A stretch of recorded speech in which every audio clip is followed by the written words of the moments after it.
Bringing hope the world over. Hope Channel.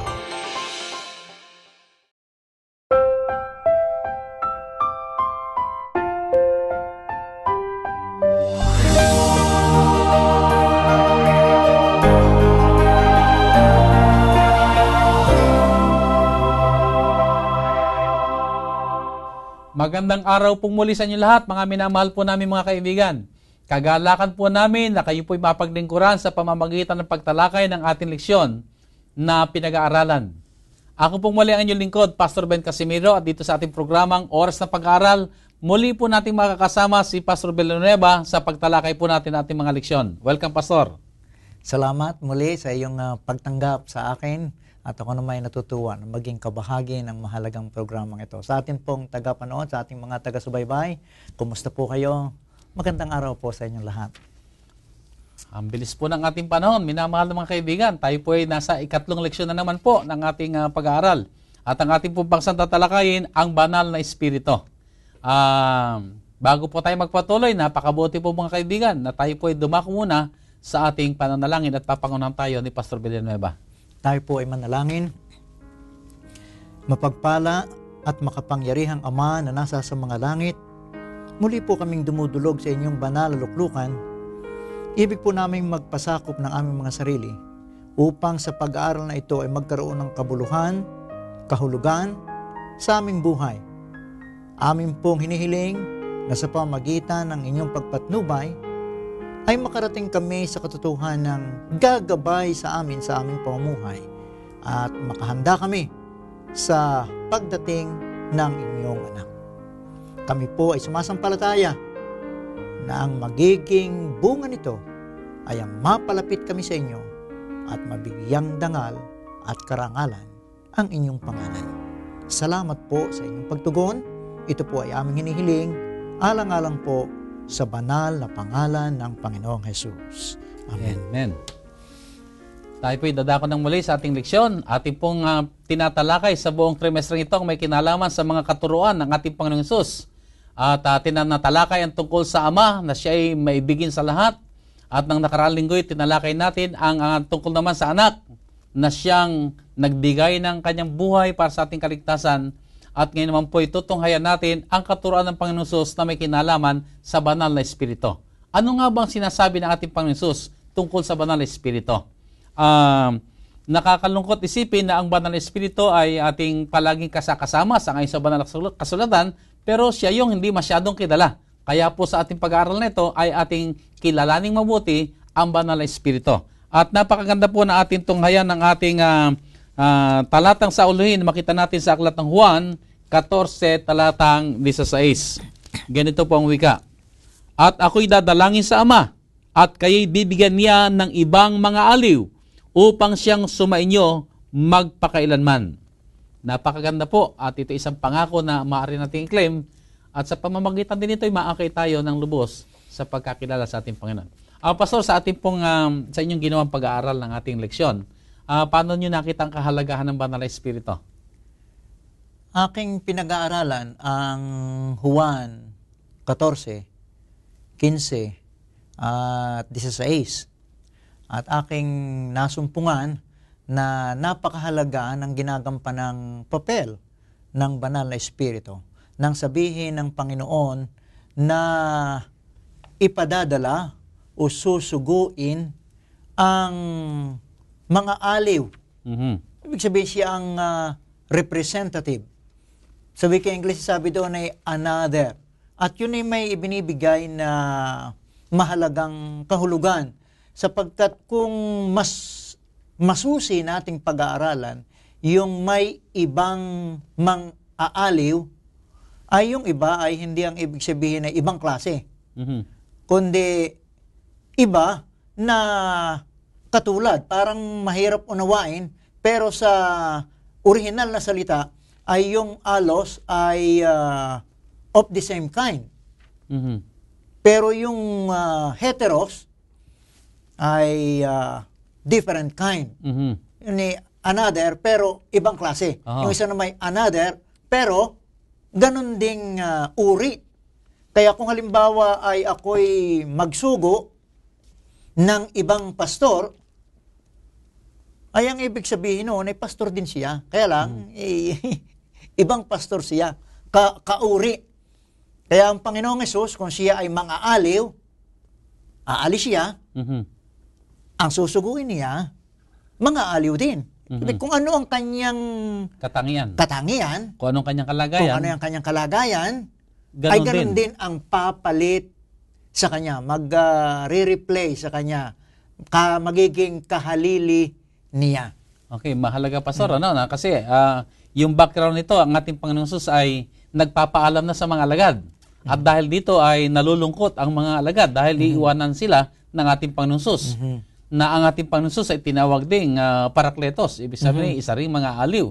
Pero dahil yun ang plano ng kaligtasan, ang Panginoong Hesus ay kailangang umakyat na sa langit, pero hindi naman niya iiwanan ng mga alagad na sila'y para bagang nawalang bigla ng pag-asa. Kundi ipinangako ng Panginoon ang pagdating ng Banal na Espiritu. Maganda Pastor, ating basahin ito sa aklat ng Juan, Kapitulo 14, talatang 16 hanggang 18. Ganito ang wika. At ako'y dadalangin sa Ama, at kayo bibigyan niya ng ibang mga aliw upang siyang sumainyo magpakailanman. Sa makatwid bagay, ang Espiritu ng katotohanan na hindi matatanggap ng sanlibutan sapagkat hindi nito siya nakikita ni nakikilala man siya. Siya'y nakikilala ninyo sapagkat siya'y tumatahan sa inyo at sa inyo. Ito, Pastor, yung binanggit ko kanina na ipinangako ang Banal na Espiritu na lagi natin kasama, pero nakakalungkot na hindi natin siya masyadong nakikilala. Yung Ama ay kilalang kilala. Yung Anak ay kitang-kita natin at taon-taon ito'y pinagdiriwang yung kanyang pagkapako sa cross. Pero ang Banal na Espiritu ay parang hindi masyadong napag-uukulan ng pansin. Sino nga ba siya? Ano ba ang kanyang katayuan? Ano ba ang kanyang gawain? Ay parang hindi masyadong napag-uukulan ng pansin. Kaya maganda po yung ating tinalakay ngayon. Pastor, nabanggit nyo kanina na ang Banal na Espiritu ay ibang mga aliw. Ibig sabihin ay may ibang aalis ang Panginoon, pero may iba siyang papalit. At ito'y hiniling niya sa Ama na ipadala. Upang kung magkagayon, hindi maiwanang para baga mga walang mga magulang ang mga anak, kundi ang Banal na Espiritu ang papatnubay. Ano pa ba ang mahalagang gawain ginagampanan ng Banal na Espiritu? Ang masasabi kong ginagampanan pa ng Banal na Espiritu ay yung patuloy na pananahanan sa tao. Siya ay naninirahan sa tao at hindi pansamantala, kundi ito ay permanente, panghabang buhay. Habang tayo ay umiiral, ay naroon ang kanyang paggabay sapagkat siya ay tinatawag nga sa English na indwelling Holy Spirit. Siya ay maaring manirahan o manahan sa atin. Ibig sabihin, bilang mga aliw, hindi siya malayo. Siya nasa atin din. Nasa atin din. At kung tayo'y napipighati, edi siya yung nagko-comfort din sa atin. Kung tayo nangihina at nawawala ng pag-asa, edi siya yung gumagawang palagi. Pastor, meron kasi tayong nadidinig ko minsan na yung bang konsensya. Halimbawa, gumawa ng kasalanan, nakukonsensya ika ako. Ito ba yung Banal na Espiritu o iba pa ba yung konsensya doon sa Banal na Espiritu o isa lang ito? May konsensya ang tao at ang Banal na Espiritu ay gumagawa sa konsensya. Yun ang aking naiintindihan. Kasi ang talaga namang ang tao ay mayroong conscience na kung papayagan natin o pahintulutan natin ang Banal na Espiritu ang kumontrol o humawak ng ating konsensya, ay ang ituturo ng ating konsensya ay ang kalooban ng ating Diyos. So yan parang tama rin yung mga patalastas ko minsan sa television, na nasa bandang kaliwa yung para bangang evil angels, at sa kanan naman yung white angel ba na hinihimok sa paggawa ng mabuti, at ito namang kabila hinihimok tayo sa paggawa ng masama. At tayo ngayon ang gagawa ng pagpili. Ano po? Sa ating pong pag-aaral ay magandang ating maunawaan, napakahalaga na ang Banal na Espiritu ay nananasa sa atin. Kasi kung wala ang Banal na Espiritu, ay paano na lang tayo mabubuhay? Hindi tayo maaaring makasunod sa Diyos kung wala ang Banal na Espiritu. Kasi siya, at yun yung malinaw na sinabi ng Banal na Kasulatan, hindi sa lakas ni kapangyarihan man, kundi sa pamamagitan ng Banal na Espiritu. Kaya kung tayo man ay sumusunod sa Panginoon, kung tayo man ay nagpupuri sa Kanya, kung tayo man ay nagagalak sa Panginoon, ay lahat ito ay paggawa ng Banal Espiritu nananahan sa atin. So wala na nga ang ating Panginoon Jesus, hindi na natin siya nakikita ng mukhaan, pero ang ating Panginoon Jesus ay nananahan sa atin. Nananahan sa atin. Sa pamamagitan ng Banal na Espiritu. Espiritu. Yan po ay malinaw na tinukoy din dito sa aklat ng Juan 14, talatang 20. Ganito ang wika. Sa araw na yaoy, makikilala ninyong ako'y nasa aking Ama, at kayo'y nasa akin, at ako'y nasa inyo. Nasa inyo. No. Dahil sinugo sa atin ng Banal Espiritu, nasa atin ang ating Panginoon Jesus sa pamamagitan ng Banal Espiritu. Kasi atin na pag-aralan noong nakaraan, ano? Ang ating Panginoon Jesus kasi hindi maaring nasa lahat ng lugar. Oo, hindi siya presente Bilang isang tao, meron lamang siyang isang lugar na dapat naroon. Pero bilang Diyos, ay kung saan nagtitipon ng 2 o 3, naroon siya sa ating kalagitnaan. Pero dito ay malinaw sinasabi naman, siya nananahan sa atin sa pamamagitan ng Banal Espiritu. Okay, pagpatuloy natin, Pastor, ang ating pag-aaral. Binabanggit po sa ating leksyon na ang Banal Espiritu ay isang persona. Ano ba ang tanda ng pagiging isang persona? At paano natin masasabing ang Banal Espiritu nga ay isang persona? Ito'y mahalaga, Pastor, kasi sa ating kapanahonan, marami rin ang mga Kristiyano nagsasabi na hindi persona ang Banal Espiritu, isa lang yang kapangyarihan. Isa lamang force, isa lamang influence ng Ama. So, hindi yan persona. Pero iba naman ang sinasabi ng Banal na Kasulatan na idinidiin talagang ang Banal Espiritu ay isang persona. Pero siguro para maunawa natin itong mabuti, ano ba ang isang persona? Paano natin masasabi ng isang persona? Ang masasabi ko ay kung sabihin nating mayroong personalidad. Mayroong personalidad. Kasi nabubuo ang personalidad kung mayroong damdamin, kung mayroong karunungan o intelligence, mayroong decision, o kalooban, kagustuhan, o kapasyahan. Ito'y palatandaan at pinatutunayan naman yan ng Biblia na ang Banal na Espiritu ay may ganyang katangian. Binabasa ko nga yung sa New Testament, yung nasa Roma, meron din tayong talata doon sa Titus 3:5. Ganito wika, na hindi dahil sa mga gawa sa katuwiran na ginawa nating sarili, kundi ayon sa kanyang kaawaan ay kanyang iniligtas tayo sa pamamagitan ng paghuhugas sa muling kapanganakan at ng pagbabago sa Espiritu Santo. Ibig sabihin, mayroon siyang gawain na kagaya ng ginagawa ng mayroong personalidad. Kasi kung ikaw ay pumapatnubay, babago, at ang iyong sabihin natin, ang iyong personalidad ay nagpapatnubay sa iyong kaisipan, sa iyong damdamin, mayroong nagiging bunga, mayroong nagiging resulta.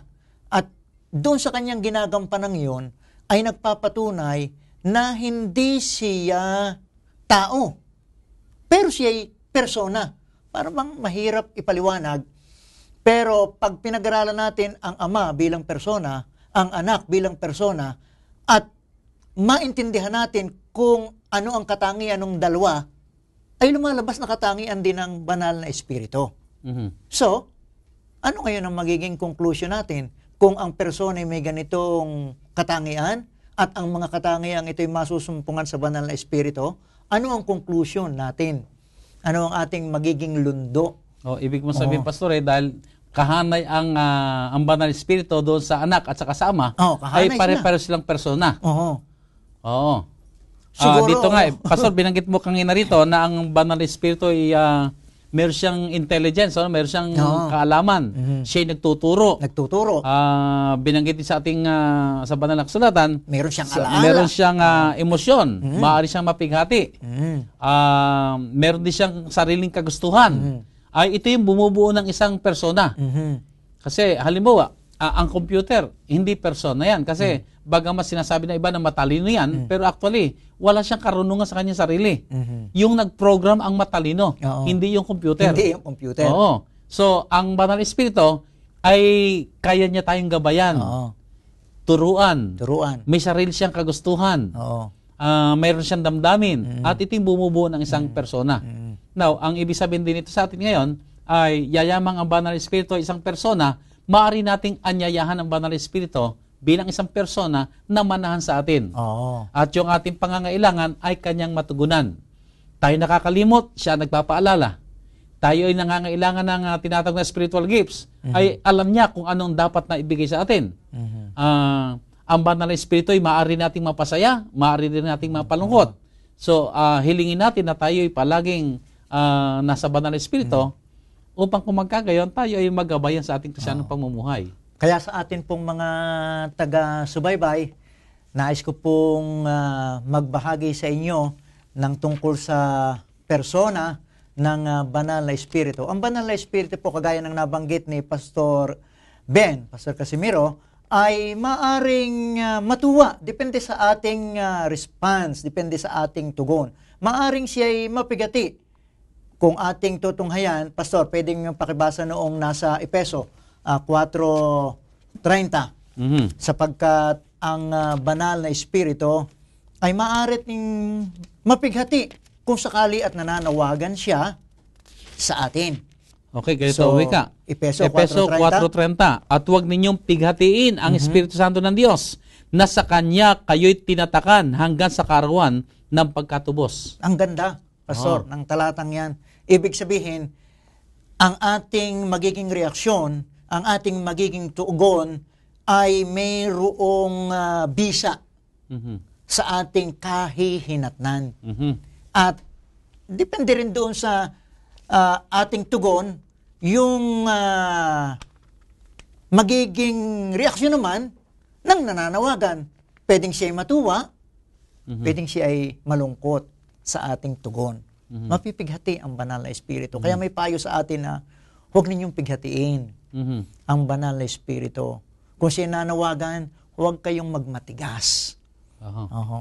So, dito po sa ating tinatalakay nito ay atin lamang binibigyan ng diin na ang banal na espiritu ay isang persona na meron siyang katangian ng isang persona. Yan. Na siya ay may damdamin, na siya ay merong kaisipan, karunungan, meron siyang sariling kalooban, sa makatuwid siya nga ay isang persona. Ngayon po itong naman natin ang banal na espiritu bilang isang Diyos. So, ano bang aral ng ating Panginoon Jesus na nagpapatuto na ang banal na espiritu ay isang Diyos? Kasi ating pinag-aaralan dito ngayon yung mga katuruan ng ating Panginoon Jesus. At ngayon ay siya mismo ang nagbangon sa napatungkol sa banal na espiritu. At ipinapaabot sa ating pag-aaral na siya isang Diyos. So, paano natin bibigyan ng liwanag itong tinatawag na ang banal na espiritu ay isa ring Diyos? Kasi napag-aralan natin sa nakaraan, ang Ama ay Diyos, ang anak ay isa rin Diyos.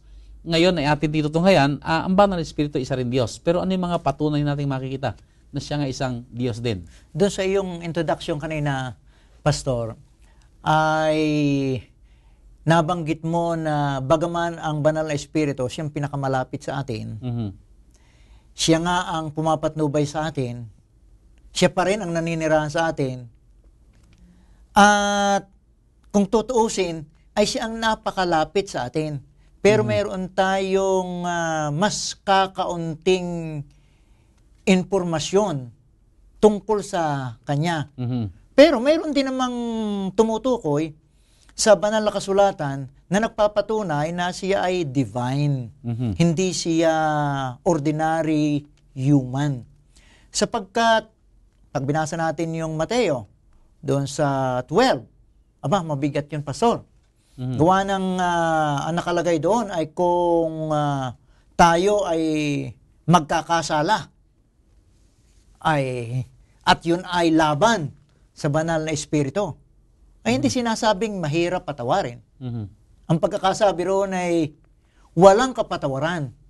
Ayun ay napakabigat. At sino ang iyong pagkakasalanan ng napakabigat?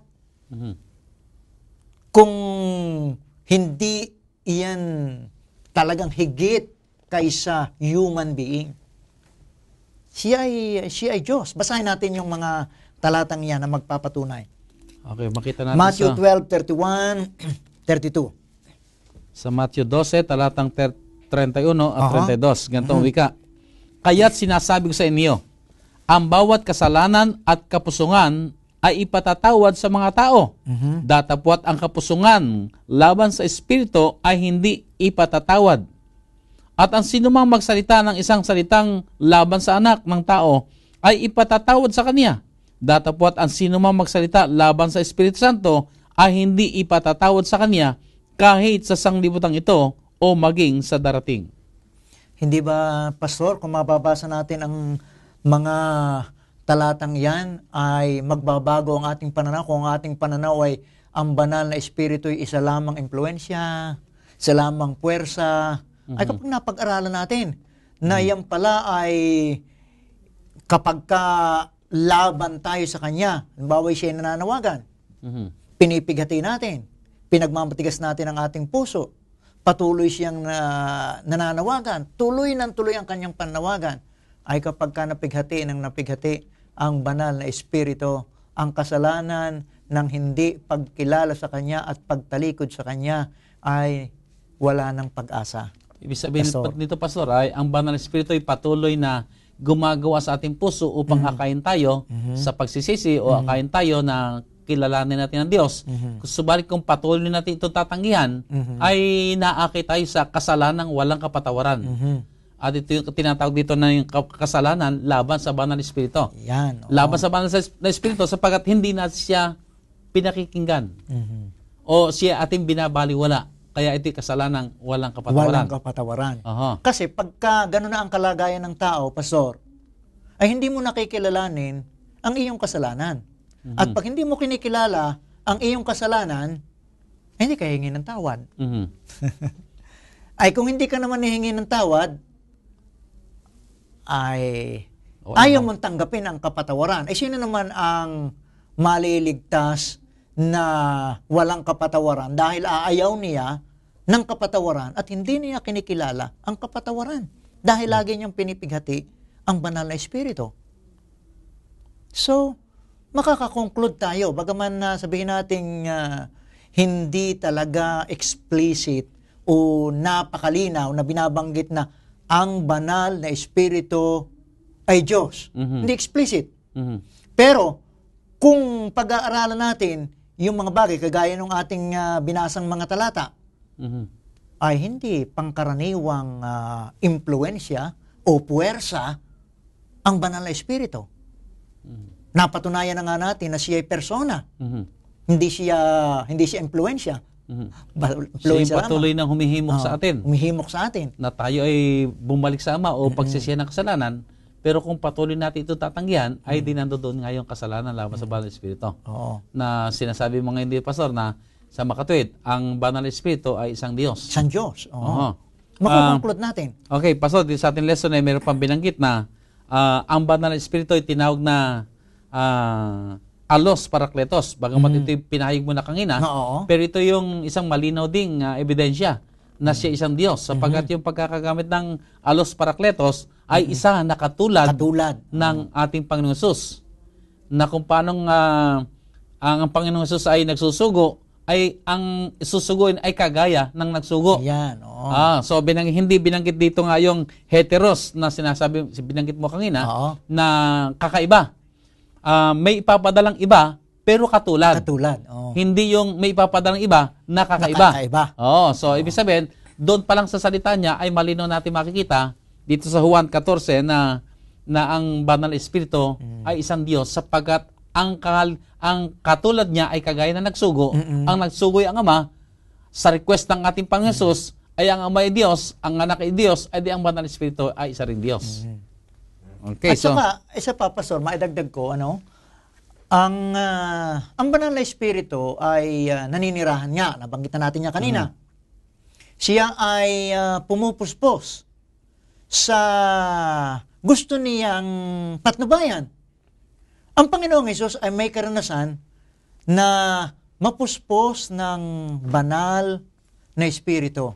Ay isipin mo naman, Pastor, kung ang banal na espiritu ay pupuspos sa Panginoong Hesus, pwede ba naman na pangkaraniwan lamang ang pupuspos o maninirahan mismo sa Panginoon? Ginabayan ang Panginoon. Okay. Doon, may karanasan ang Panginoon, lalo na nung siya gabayan, papunta doon sa ilang. Ang nakalagay doon ay ang banal na espiritu ang pumatnubay. So, yung mga pinag-usapan natin na pakaliwanag. Una, yung pagkakasala laban sa espiritu. Pangalawa, yung sinabi ng Panginoon na magsusugo siya, ipadadala niya yung iba. Kapwa. Pero yun ay parakletos, alos. Ibig sabihin na kapareho niya. Ay kung kinilala natin at napatunayan natin sa pag-aaral tungkol sa anak na siya ay Diyos, abay ang ipinadala niya ay Diyos din. Yun ang papel na ginagampanan ng banal na espiritu. Maraming salamat, Pastor. Magpatuloy po tayo. Atin tutunghayin ngayon ang gawain naman, ang iba pa mga gawain ng banal na espiritu. Pero bago natin ipagpatuloy ang ating talakayan, tayo ay magbabalik pagkatapos ng ilang paalala. Presenting the best news in the world. You're watching the Hope Channel. Welcome back po sa ating programang Oras ng Pag-aaral. Kanina po iniwanan natin ang kaisipan tungkol sa mga gawain pa ng Banal na Espiritu. So Pastor, ating pong harapin ang ating leksyon. Ano ba ang gawain na ginagampanan ng Banal na Espiritu sa plano ng kaligtasan? Napakahalaga ng papel na ginagampanan ng Banal na Espiritu, Pastor, pagdating sa plano ng kaligtasan. Ang Banal na Espiritu ay siyang nagtuturo, siyang nagpapaalaala. Kanina nga nabanggit ko sa iyo na pag binasa natin yung tatlong mga kabanata, yung kabanata 14, particularly, yung tanging-tangi doon sa 14:26, yun nga, siyang magtuturo, magpapaalaala ng lahat ng itinuro ng Panginoong Hesus. Pagkatapos siya rin yung magpapatotoo tungkol sa Panginoong Hesus, doon naman sa 15:26. At kung tayo sa ating kalagayan ay kinakailangang masumbatan dahil tayo nagkasala, siyang susumbat sa kasalanan at gayon din sa katuwiran at gayon din sa kahatulan. So, yan ay gawain ng banal na espiritu. Mababasa natin yan sa 16:8. At siya rin naman ang papatnubay para makarating tayo doon sa katotohanan. Napakalaking papel na ginagampanan ng banal na espiritu sa kaligtasan. Kung wala yung ginagampanan ng banal na espiritu, paano tayo mapapaalalahanan? Paano tayo matuturuan? Ano ang patotoong makukuha natin tungkol sa Panginoong Hesus? Sino susumbat sa atin para maramdaman natin tayo makasalanan? At paano tayo maaakay sa katotohanan kung wala ang banal na espiritu? Kaya yun, Pastor, napakahalaga ng gawaing ginagampanan ng banal na espiritu. So dito yung nakita natin, Pastor, yun sa plano ng kaligtasan, may kanya-kanya silang role na ginampanan. Ang role na ginampanan ay supportive doon sa ginawa ng ating Panginoon Hesus. Hindi siya magtuturo ng ibang turo, kundi siya rin yung magpapaalala sa mga turo ng ating Panginoon at gagabayan tayo sa katotohanan. So kung wala nga ito, tama sinabi mo, Pastor, ay di saan tayo patutungo? Ay di tayo rin ay mapapahamak. Nabanggit mo na nga, isa sa napakahalaga rin na gawa niya, yung sumbatan tayo. Ay ito siguro yung sinasabi ko kanina na tayo ay nakukonsensya, na tayo napipighati kapag gumagawa tayo ng hindi maganda kasi gumagawa sa atin ng banal na espiritu. So napakahalagang bagay ang gawa niya. Napakahalaga talaga. Dito sa ating pag-aaral, binabanggit din ang may kinalaman sa pagkapanganak sa espiritu. Bakit mahalaga na maging karanasan ng bawat mananampalataya na tayo magkaroon ng kapanganakan sa espiritu?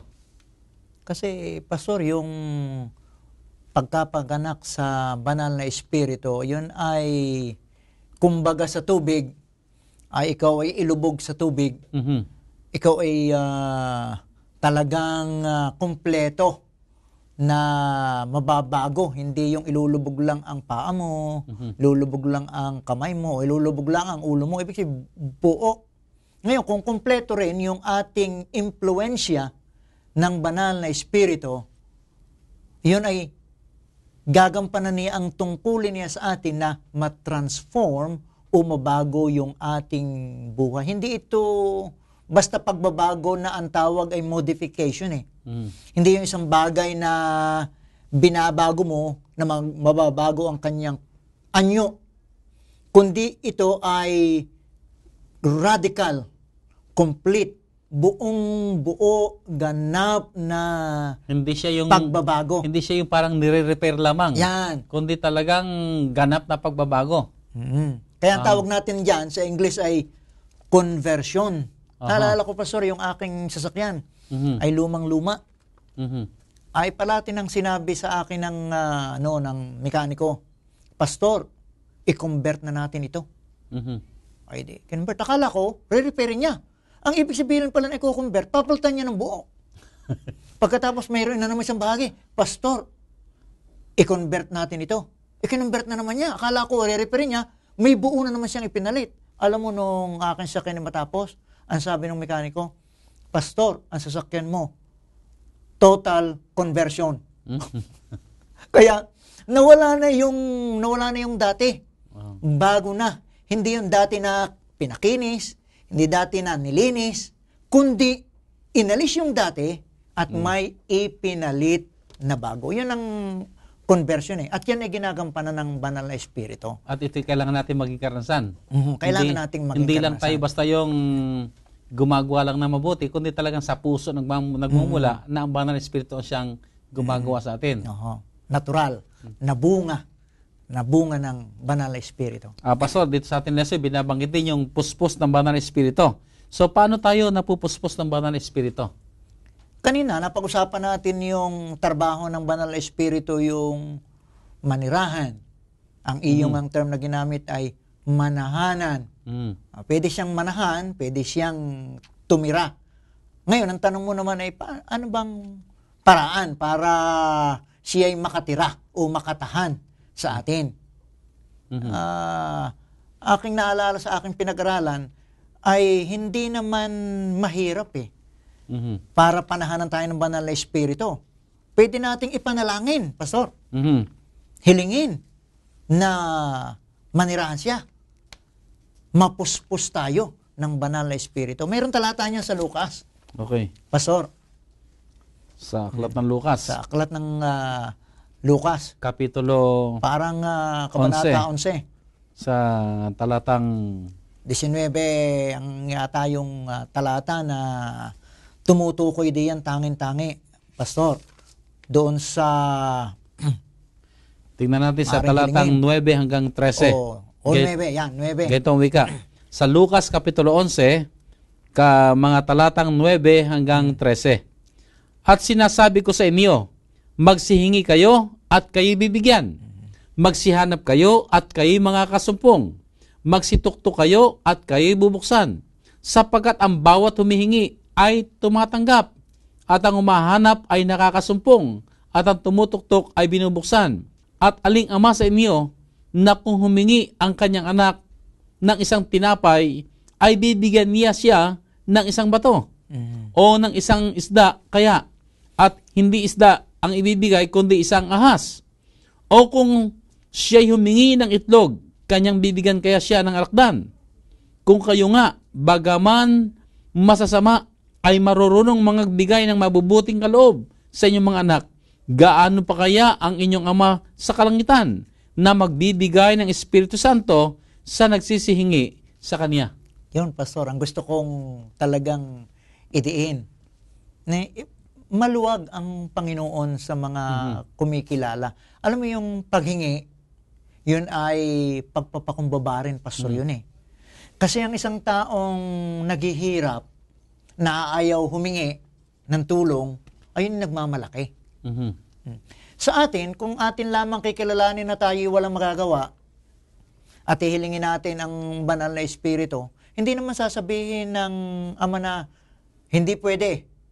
Kinakailangan sa iyo ay karamal-dumal na Espiritu. Ay kung kayo nga, ang sabi doon sa ating pinag-aralan, kung kayo nga na masasama ay nakakapagbigay rin ng mabubuti. Mhm. Ay kung kayo hihingi ng banal na Espiritu upang manahan, upang manirahan sa inyo at pumatnubay, ay hindi ba kayo bibigyan? Mhm. Ang sino mang humingi, bibigyan. Ang sino mang tutok-tok, pagbubuksan. At tayo ay magkakamit ng ating hinahangad. Kaya, yun lang, Pastor. Para sa akin, napakasimple ng ibinibigay sa atin ng Panginoon. Hindi tayo pinahihirapan para lang manirahan sa atin ang banal na Espiritu. Siguro, kalakip ng paghingi ay bago ang paghingi ay nandoon mo na yung pagkadama ng pangangailangan. So, kung ako may pangangailangan sa banal na Espiritu, doon ko ngayon makikita na ako ay kailangang manalangin at hingi ko ang banal na Espiritu ay manahan sa akin. Meron tayong nadidinig ko minsan, Pastor, na yung tinatawag na double portion of the Holy Spirit. Ano bang ibig sabihin nito? Ibig sabihin ba nito ay dagdag na takal? O ano bang kahulugan nitong kuminsan nila? Nadidinig ko sa mga panalangin na, Panginoon, bigyan mo po ako ng dagdag na takal o dobling takal ng iyong banal na Espiritu. Para bang ang banal na Espiritu tinatakal. O ano bang kahulugan kaya nito? Hindi ko yan binabanggit sa aking panalangin. Pero malimit ko nga yung nadidinig din. Hindi ko naman sabihing mali yan. Sapagkat may pakahulugan marahil ang mga tao tungkol diyan. Hindi natin sasabihing huwag ninyong banggitin yan, mali yan. Pero may kahulugan yan para sa nanalangin. Pag sinabi nating double portion, ay higit na pangangailangan. Ibig sabihin, kulang na kulang tayo. Pagkilala yon na dapat tayo ay mapuspos ng kapangyarihang higit kaysa roon sa sasapat doon sa ating kailangan. Kaya, para sa akin, hindi rin mali. Nabanggitin natin na double portion. Yun ay pagkilala na ang laki ng kakulangan ko. Panginoon, bigyan mo naman ako ng doble. Ibig sabihin nun, hungkag na hungkag ako. Wala akong kalaman-laman. Puspusin po ninyo ako. Pero ang sagot naman ng Panginoon dyan, ang aking biyaya ay sapat sa inyo. Yun ay sa pamagitan ng banal na Espiritu. Pastor, ako rin po ay may mga karansang nananalangin. Hindi ko pinapanalangin yung double portion of Spirit. Pero ang aking panalangin ay, Panginoon, dagdagan pa po ninyo ako ng inyong banal Espiritu. Puspusin pa po ninyo ako. Ang aking kaisipan dito, ang kaisipan ko, Pastor, ay ganito. Kung minsan tayo nagkakasala, ay para bagang na-imagine ko ba yung baso na halimbawa ay may lamang tubig na hanggang sa kalahati. Ay di vacuum yung itaas. Kalahati. Ay paano ba mawawala yung vacuum na yon? Paano mo matatanggal yung mga hangin diyang nariyan? Ay di ang kaisipan ko doon ay di dagdagan mo ng tubig. At pagka niligam ng tubig, ay di tataas yung tubig, wala na yung space na yon, wala na yung vacuum na yon na may kung ano pa mga hangin ang naroon. Kaya sabi ko, Panginoon, ganito rin po siguro ako. Ay dagdagan mo po ang banal na Espiritu sa akin upang ako'y mapuspos at wala nang lugar pa para sa pag-isip ng masama o mawala yung kung may mga kasalanan pa sa atin, mawala yung mga yon dahil ang pumapalit ay ang banal na Espiritu. At sabi ko talaga, sinasadya ko, Panginoon, yung mga kasalanan na yan ay alisin na po ninyo at ako'y dagdagan pa niyo ng banal na Espiritu. At walang pagkakataong magawa ang kasalanan na ako ay kanyang mapagharian. Kundi talaga sinasabi ko pa nga minsan na kasalanan, umalis ka at ang banal na Espiritu ay pumapasok sa akin. So siguro ay kailangan natin yung dagdag pa nga na dagdag pa ng banal na Espiritu. Hanggang sa ang banal na Espiritu ganap na makapaghari, ganap na masunod sa ating mga buhay. At alam mo, kinakailangan natin gawin talaga ito sa araw-araw na tayong lahat kuminsan ay nakakita lang na hindi magandang palabas, ang isip natin, para bang gusto natin gumawa na rin ng ginagawa doon sa palabas. Yung bang madali ba tayo mabuyo na gumawa ng mali dahil mali yung ginagawa? Ay sa ganung pagkakataon ay ito'y sandaling kailangan tayo manalangin. Panginoon, dagdagan pa po ninyo ang Espiritu sa akin at huwag magkaroon ng puwang ang kasalanang makagawa sa aking buhay. So dito ko nakita na kailangan talaga tayong puspos ng Banal Espiritu upang kung magkagayon, talagang ang ating direksyon ay talagang wala na sa mga pagkaliwa o pagkanan, kundi diretso tayo sa Panginoon, na ang ating palagi naisip ay paano tayo magdadala ng karangalan sa Kanya at maging mabunga ating mga buhay para sa Kanyang karangalan. So hindi natin ito magagawa kung wala ang Banal Espiritu. At kung masagana ang Banal Espiritu sa atin, ay di lalo tayong may katiyakan sa ating paglalakbay ay nagtatagumpay. Kasi malinaw rin po yung binanggit ko na kanina, pero ito yung sinasabi talaga ng Banal na Kasulatan, kung gusto natin magtagumpay, hindi sa sariling sikap. Kung tayo magtatagumpay sa kasalanan, hindi sa sariling galing. Kung tayo may mga gustong mangyari at mapagtagumpayan, ay ito'y sa pamamagitan lamang ng Banal Espiritu.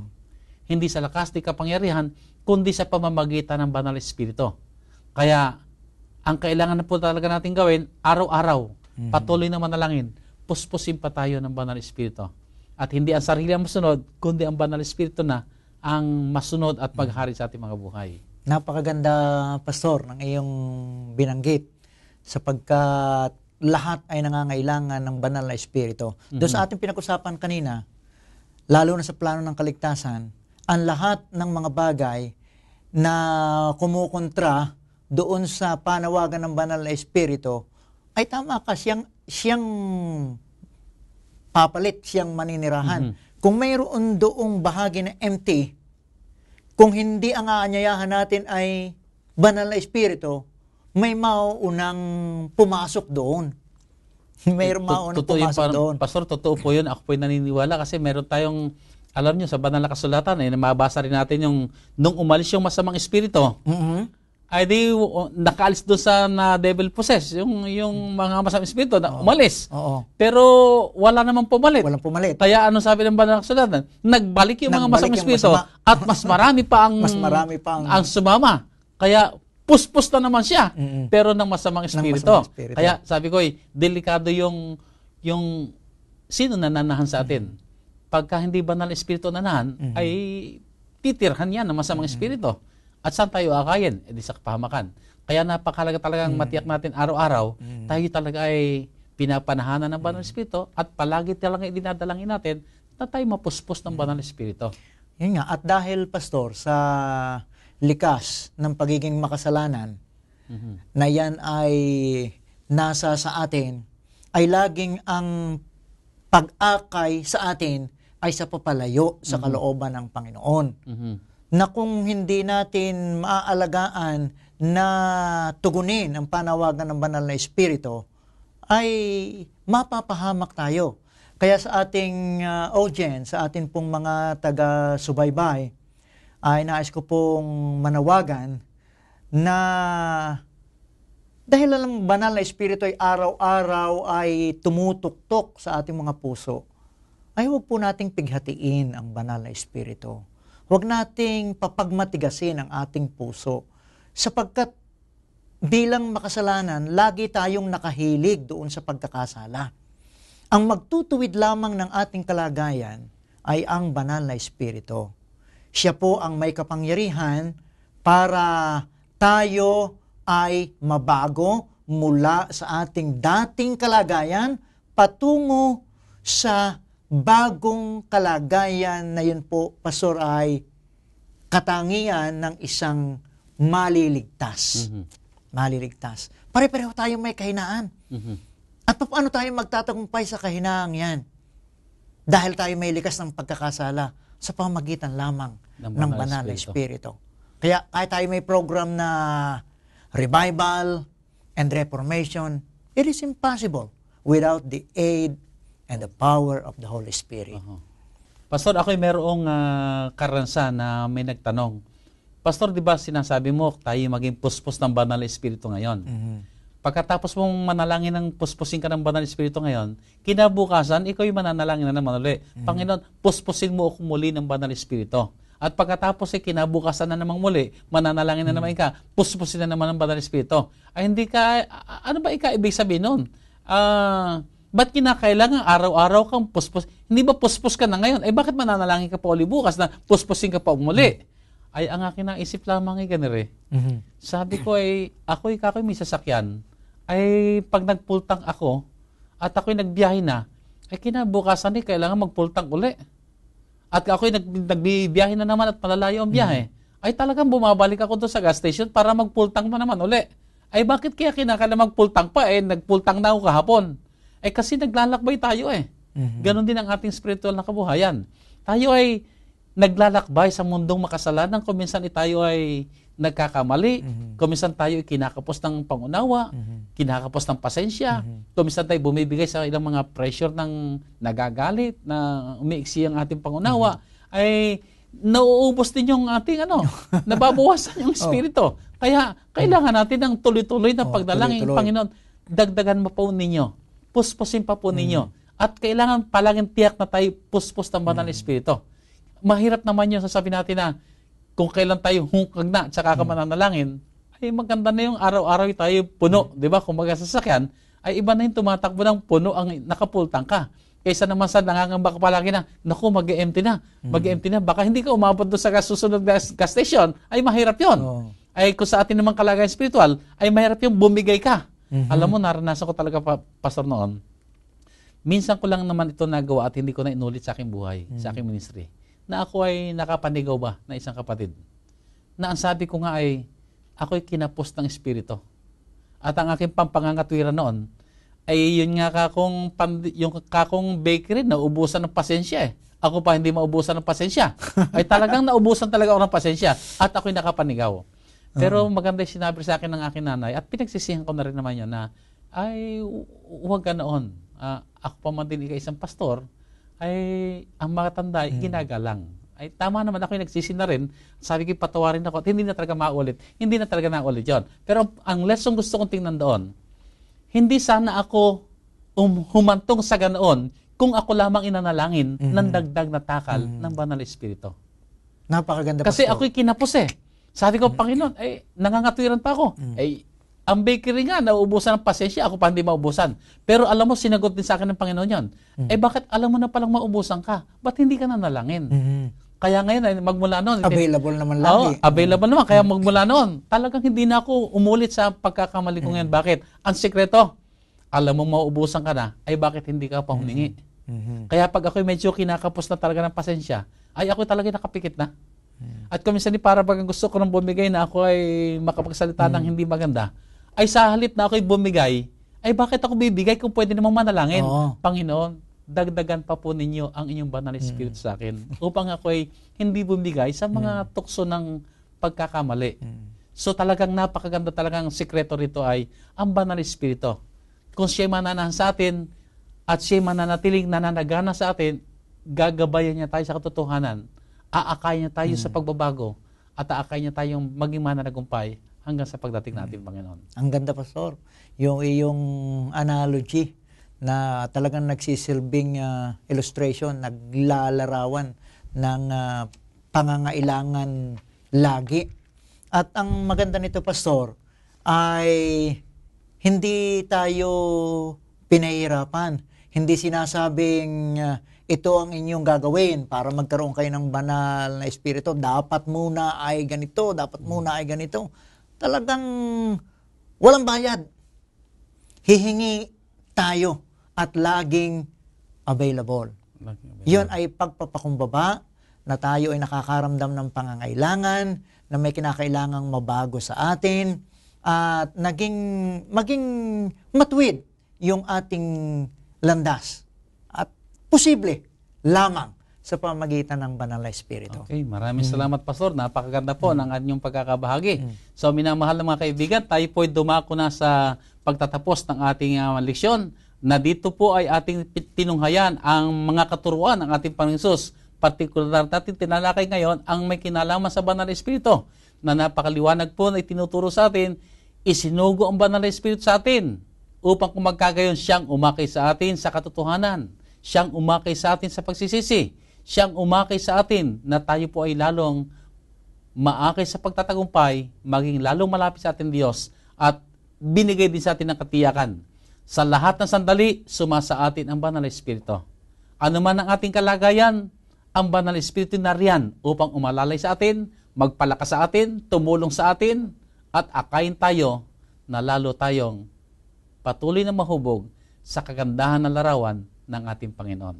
Muli po, maraming salamat po, minamahal namin mga kaibigan, na kami po ay inyong sinamahan din sa ating programa, at sa ating po pagtatapos, tayo po ay sama-samang lumapit na muli sa ating Diyos at tayo magpasalamat sa ating mahal na Panginoon. Dakila po namin Diyos na nasa langit. Maraming salamat po na kayo po ang siyang nagsugo sa amin ng inyong banal na Espiritu upang sa kanyang kapangyarihan maakay po kami, Ama, sa pagsisisi, sa pagbabalik sa inyo, sa pagpapakabanal, sa pamumuhay na nagtatagumpay, at sa kanyang kapangyarihan, O Diyos, patuloy kami maging handa sa pagsalubong sa inyo at pagmamana ng langit na bayan. Tunay nga po, Panginoon, samantalang kami naglalakbay sa sanlibutan ito, samantalang nakikita namin ang mga kasamaan sa sanlibutan, ang dalangin po namin, Panginoon, panahanan kami ng Banal na Espiritu. Ingatan kami mula sa kasamaan. Ibigay sa amin ang kapangyarihan, O Diyos, kami palagi ang magtagumpay. At ang kami, O Diyos, patuloy na mabago tungo sa kagandahan ng larawan ng aming Panginoong Hesus. Ang lahat po, O Diyos, ay aming kinikilala, magaganap sa aming mga buhay sa kapangyarihan ng inyong Banal na Espiritu. Muli, Panginoon, ang amin din pagsusumamo, pagpalain po ninyong patuloy ang aming po mga taga-subaybay sa aming mga pagsasama-samang pag-aaral ng inyong banal na salita. Masumpungan lamang kami lahat, O Diyos, tuloy-tuloy na nagpapakabanal, tuloy-tuloy na lumalapit sa inyo, nagpapasakop at nagtatalaga at nagpapagamit ayon sa inyong mabuting kalooban. Salamat po, Ama, na inyong tinugon ang aming mga dalangin. Salamat po, Ama, sa iyong masaganang basbas na amin na pong tinanggap sa banal na pangalan ng aming Panginoong Hesus. Amen. Maraming salamat po, at muli sa darating na linggo, magkasama-sama tayong muli dito sa programang Ang Oras ng Pag-aaral. God bless you all.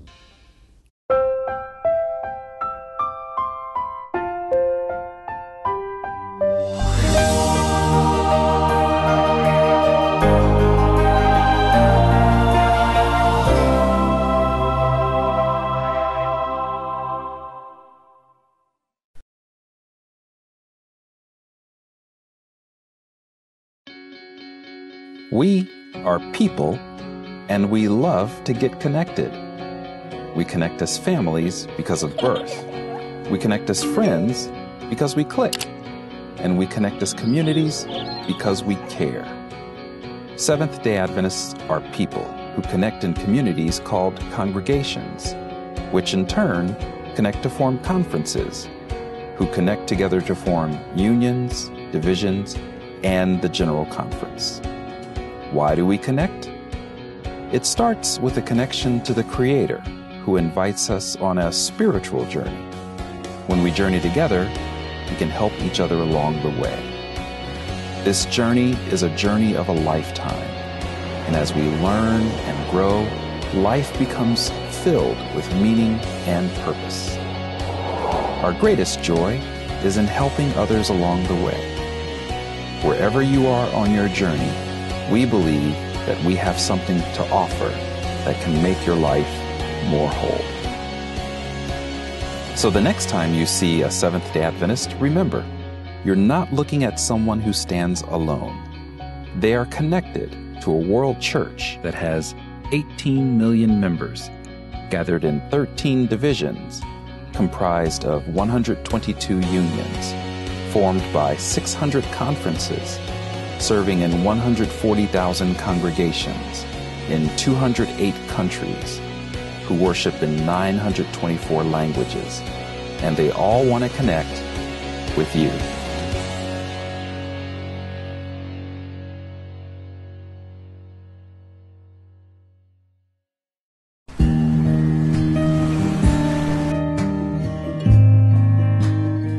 Every hour of every day, Someone, somewhere, is praying for the outpouring of the Holy Spirit.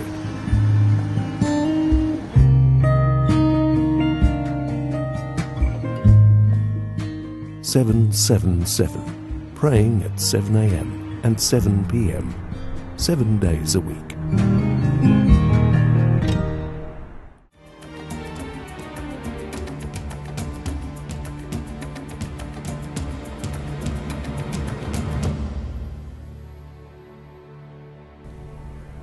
For today's Hidden Treasure, we will take a closer look at a lamb. You see, the idea of a lamb is very important in the Gospel according to John. But what was so significant about a lamb? Well, when we look at John chapter 13, we read about the Last Supper that Jesus had with his disciples. We often think about the Last Supper as the Passover meal. But if we carefully read the Gospel of John, we'll see that that's not the case. You see, during the Passover meal, the centerpiece of the meal was a lamb. And the Passover lamb could only be eaten if it was slaughtered in the temple at the very same day of the Passover meal. Yet, in his Gospel, John seems to go out of his way to let all of us know that Jesus and his disciples did not eat lamb during their Last Supper. Let's take a closer look together. John 18:28 clearly states that the Jewish leaders led Jesus from Caiaphas to the Praetorium, but they themselves did not go into the Praetorium, lest that they should be defiled, but that they might eat the Passover. So, this would mean that the supper that Jesus and his disciples had took place before the Passover meal. We get further confirmation of this in John chapter 13 verse 1, which states that the Last Supper took place just before the Passover festival. This leads us to a very important question. So what? Why does it matter that Jesus and his disciples did not eat lamb for their last dinner? And why does John go out of his way to make sure we know that? Is John trying to say that Jesus was a vegetarian? Definitely not. The reason for making this point is so much bigger and so much more important. We see the reason why the very next day after the Last Supper, Jesus is crucified at midday. It was the very same time of the day when most scholars believe the Passover lambs were slaughtered in the temple. John tells us that Jesus and his disciples did not have lamb at their Last Supper because Jesus is the lamb. He is the fulfillment of the Passover. Just as John's Gospel states in the very first chapter, Jesus is the Lamb of God who takes away the sin of the world. And that's today's Hidden Treasure.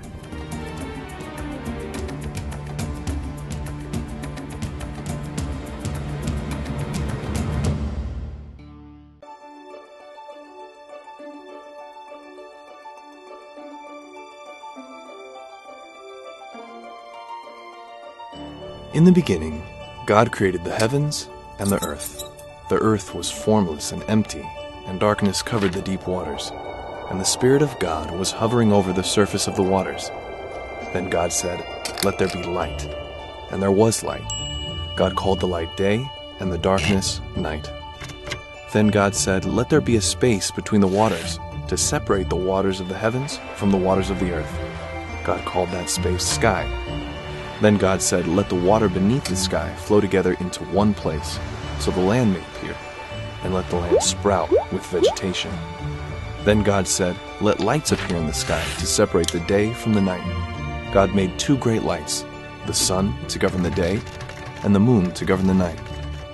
Then God said, "Let the waters swarm with fish and other life. Let the skies be filled with birds of every kind."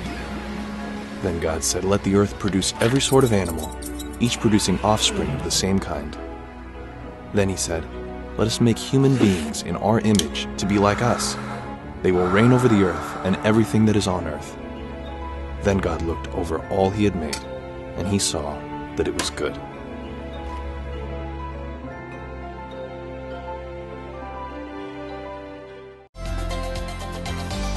You're watching the Hope Channel.